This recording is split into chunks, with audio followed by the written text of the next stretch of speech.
বিক্রি করবে। দিদি এটা কি কলা? বাঙালি কলা। বাঙালি কলা কয়টা কলার ছড়া নিয়ে আসছেন? আচ্ছা কোনটা কত? এটার দাম কত? এটার দাম 100, ইবেও 500, ইবেও 500। এটার দাম 100 আর এই বড় ছড়াটার দাম হলো 500। আর অর্থাৎ এই দুইটা নিলে এইটা আর এইটা নিলে 1000। এইটা 100, এটা এত কম দাম? ও আচ্ছা, এটা কি আপনার গাছের নাকি কেনা? না কিনা নয়, নিজের গাছে। নিজের গাছে? কোন জায়গা থেকে নিয়ে আসছেন?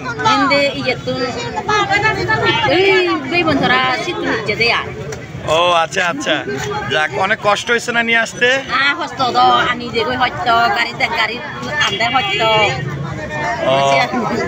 আচ্ছা আচ্ছা দিদি, এই কলাগুলো 3টা কলার ছড়া নিয়ে আসছে। এটার দাম হচ্ছে 100, এগুলো 500 করে, অর্থাৎ 1100 টাকার কলা এখন দিদির কাছে আছে, রাইট?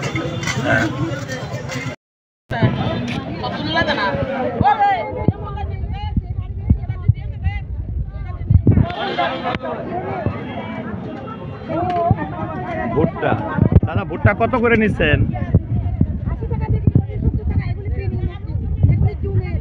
ও জুমের, এইগুলো জুমের 80 টাকা কেজি, 70 টাকা করে কেজি নাকি? মানে আগে সকালে বিক্রি করছেন 80 টাকা করে, এখন 70 টাকা করে, তাহলে 10 টাকা কমায় ফেলছেন। এখন যে নিবে তারই লাভ। জুম চাষের মাধ্যমে কিন্তু এই যে ভুট্টাগুলো আমরা দেখছি, এগুলো হচ্ছে ঝুমের। আর এমনি আসলে ফসলি জমিতে যে ভুট্টাগুলো হয়, এই ভুট্টার মধ্যেই আসলে ঝুম চাষের যে ভুট্টা, আপনারা একটু লক্ষ্য করেন যে ঝুম চাষের ভুট্টাগুলোর কালার কীরকম, বিভিন্ন রকমের কালারের। এখানে 70 টাকা করে কেজি এই ঝুম চাষের এই ভুট্টাগুলো কিন্তু এই মুহূর্তে বিক্রি হচ্ছে। আপনাদেরকে খাগড়াছড়ি থেকে আমি এই ভিডিওটি আসলে আপনাদের জন্য তৈরি করেছি।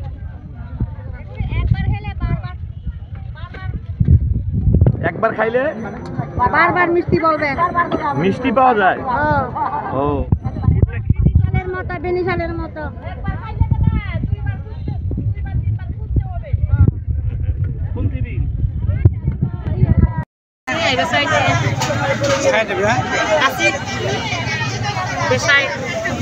এটা কি 60 টাকা করে কেজি দিদি না? আর এটা 80 টাকা করে। এটা তো, এগুলো তো দেশি আলু তাই না?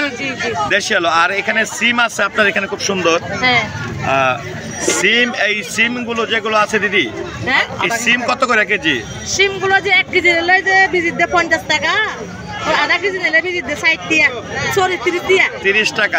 1 কেজি নিলে 50 টাকা, আর যদি আধা কেজি নেয় তাহলে হচ্ছে 30 টাকা। অর্থাৎ 1 কেজি নিলে লাভ, 10 টাকা কম, তাই না? আলু 60 80।